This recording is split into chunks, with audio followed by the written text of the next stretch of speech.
लड़कियां, ये जो तुम बोलती हो दूसरों को ये कहते हुए कि मेरे चाहने वाले बहुत हैं, मुझे बहुत लड़के चाहते हैं, और जो दूसरों की तस्वीर दिखाकर तुम ये जताने खोजती हो कि देखो मेरे पास इतने लोग हैं मुझे चाहने वाले,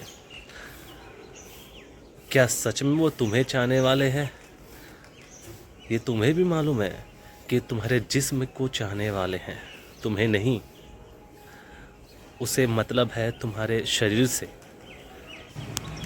एक बार तुम्हारा शरीर जब उसे मिल जाएगा, फिर देखना वो तुम्हें कितना प्यार करते हैं, वो कितना साथ निभाएंगे। किस व्यक्ति के पास इतना वक्त है कि वो तुम्हारा निश्चल भाव से साथ दे? तुम अपनी खाली कमी को पूरी करने के लिए उन लड़कों के संगत में आ जाते हो जिसको सिर्फ शरीर चाहिए, और तुम गुस्से में आकर, इमोशंस में आकर उसे अपना सब कुछ दे देते हो, क्योंकि तुम्हें लगता है कहीं ये चला ना जाए, मेरा ऐसा करने से ये मेरे पास ही रहेगा। और फिर तुम गलत डिसीजन ले लेते हो। अपनी उसकी तृप्ति को पूरी करने के लिए, बुझाने के लिए तुम उसके साथ चले जाते हो। फिर क्या होता है? अपनी वर्जिनिटी, अपनी कौमार्यता को भंग कर देते हो, और ऐसा करके तुम अपने पति का हक छीन लेते हो। जो तुमसे, जिससे शादी होने वाली है, उनका हक होता है कि अपनी वाइफ, उसकी वाइफ कौमार्य रहे, वर्जिन रहे। उसे उस कली को छूने का हक होता है जिसका हक तुम किसी और को दे देते हो, उन लोगों को दे देते हो जो सिर्फ़ और सिर्फ शरीर से प्यार करते हैं। जब तक आप लड़कियां नहीं चाहेंगी, कोई भी आपके शरीर को छू भी नहीं सकता। आपके अंदर की इच्छाएं भी होती हैं कि आप खुद को समर्पित कर देते हो उस व्यक्ति के लिए, उस गंदे लोगों के लिए जिनका कोई हक नहीं होता है आप पे। कि पुरानी प्रवृत्ति आपके अंदर कई बीमारियां लाएगी। आपके अंदर सबसे बड़ी बीमारी है शक की। वो शक आपके अंदर जागेगा। आप अपने पति में भी उन लड़कों की प्रवृत्ति देखने लगेंगे कि हाँ, आपकी कौमारता भंग होने के बाद ये जो लड़ाइयाँ शुरू होती हैं, ये आपका विनाश का कारण बनती है, आपके रिश्तों का विनाश का कारण बनती है, क्योंकि आपकी प्रवृत्ति वैसी हो चुकी है, आपको लड़कों ने वैसा बना दी। उस पति का क्या दोष है? जिसको जो हक चाहिए वो तुमने किसी और को दे दिया। एक कौमार्य लड़की, एक कौमार्य लड़की का रहस्य वो पति जान ना पाता है। जिसको तुमने खुशी खुशी सब दे दिया, वो तो तुम्हें छोड़कर चला जाएगा। लड़कियां, तुम्हारा शरीर और लड़कों के शरीर में बहुत अंतर होता है। ये कि अपने शरीर तुम्हारा अगर एक बार खो गया, एक बार ढल गया, वो वापस नहीं आ सकता है। अपनी कौमार्यता को किसी भी समझौते के लिए भंग नहीं करना चाहिए। अपने आप को इतना स्ट्रांग बना लीजिए कि कोई भी व्यक्ति आपको बहला फुसला कर या आपको प्यार का झांसा देकर आपसे संबंध ना बनाए। एक बार संबंध बन गया, ये इज्जत है आपकी। लड़कियों, ये आपकी इज्जत है। आप अपनी इज्जत क्यों गंवा देते हो? ये क्यों नहीं समझते हो कि आपके शरीर से प्यार किया जा रहा है?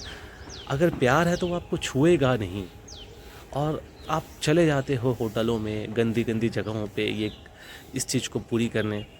आप ज़रा सोच कर देखिए, क्या आपका संस्कार ये आपको करने की इजाज़त देता है? जब आप कुछ भी नहीं करते और जब आप पति के साथ आप संबंध बनाते हैं, तो आपको जो अनुभव होता है वो जीवन भर रहता है। वो जीवन भर रहता है, क्योंकि वो अनुभव एक मेडिटेशन के जैसा आपको फील होता है। जब पति से आपको सुख नहीं मिलने लगेगा, उसके बाद ये प्रवृत्ति आएंगी आपके अंदर कि आप फिर भटकने लगेंगे, आपको अच्छा नहीं लगने लगेगा, आपको चिड़चिड़ महसूस होने लगेगा, आप लड़ने लगेंगे, झगड़ने लगेंगे।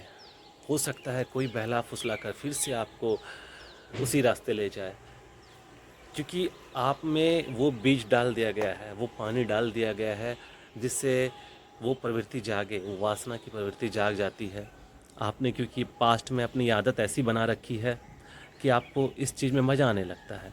फिर वो कमी, वो चीज़, वो खुशी अगर हस्बैंड ना दे पाए, भले हस्बैंड बहुत अच्छा हो, भगवान सदृश हो, लेकिन आपको उसमें आनंद नहीं आएगा। आप उनसे लड़ेंगे, उनसे उसी तरह पेश आएंगे जिस तरह उन लड़कों से आप पेश आते थे। तो अपने आप को बचा कर रखें। लड़कियों आपसे निवेदन है कि अपने आप को बचा कर रखें, लड़कों से भी निवेदन है कि अपने आप को बचा कर रखें। उस इंसान के लिए बचा कर रखें जिनको जानने का हक है कि एक वर्जिन लड़के लड़कियां कैसी होती है। शादी से पहले ध्यान में रहें, पूजा पाठ करें। शादी के बाद आप सिर्फ उसी से तृप्त होएं जिससे होना है, जो आपके पति पत्नी बनते हैं। यही जीवन है, यही संस्कार है, यही स्वस्थ जीवन है। शादी के बाद उन उन बदमाश लड़कों से जो आपको लग रहा आज भी अच्छे हैं, आप उन्हें आज भी अगर अपने साथ दोस्त बना कर रखेंगे तो ये आपको विनाश का कारण बनेगा। अगर चाहते हैं कि जो पास्ट में जो लड़के मेरे प्यार के संबंध में थे, मेरे शारीरिक संबंध में थे, आज उसे आप दोस्त बना कर रखेंगे तो भी ये आपका विनाश का कारण बनेगा। इसको भी हटा दें और अपने पति के साथ सुखमय ज़िंदगी जिएं। उन्हें समझने की कोशिश करें, उनसे लड़े नहीं। वही आपका अंत तक आपका देखभाल करेंगे। पास्ट में किए गए कर्मों की वजह से आप अपने पति में कमियां निकालने लगेंगी, क्योंकि आपके एक्सपेक्टेशन को उन आवारा लड़कों ने हाई कर दिया है, चाहे वो शारीरिक हो मानसिक हो। आप वो सारी कमियां अपने पति में देखने लगेंगे। आप उन्हें बोलेंगे नहीं। हाँ, जब लड़ाइयाँ होंगी, जब आपकी कमी पूरी नहीं होंगी तो आप अपनी किस्मत को कोसेंगे कि मेरी किस्मत ही ऐसी है, किस्मत में ही ये लिखा है। ये आपके मन से जहाँ ये विचार आया कि आपकी किस्मत ऐसी है, विनाश वहीं से शुरू। आप अपने पति में वो सारी चीज़ें, क्योंकि आपका शरीर भी आपकी याददाश्त को रखता है। आपकी शरीर जो ये याददाश्त को थामे रखता है, आपका मन तो याददाश्त को संजोए रखता है, लेकिन आपकी शरीर की भी याददाश्त होती है, मेमोरी होती है। जब आपके पति आपको छूते हैं या आपके साथ संबंध बनाते हैं तो आपको वो सारी चीज़ें उभर कर बाहर आती हैं। जब वो एक्सपेक्टेशन पूरा नहीं होता है तो फिर आप अपनी किस्मत को कोसते हैं। आप डायरेक्टली तो नहीं बोल सकते हैं, लेकिन कहीं न कहीं ये आपके अंदर शक पैदा करता है, लड़ाइयाँ पैदा करती है, धीरे-धीरे बहस होता है और ये फिर बढ़ जाता है और ये ही विनाश का कारण बनता है। अगर जहाँ भी आप अपने पति को ये बोल दें कि मेरी किस्मत ही खराब है, तो समझना आप वहाँ से गलती करना शुरू कर देते हैं।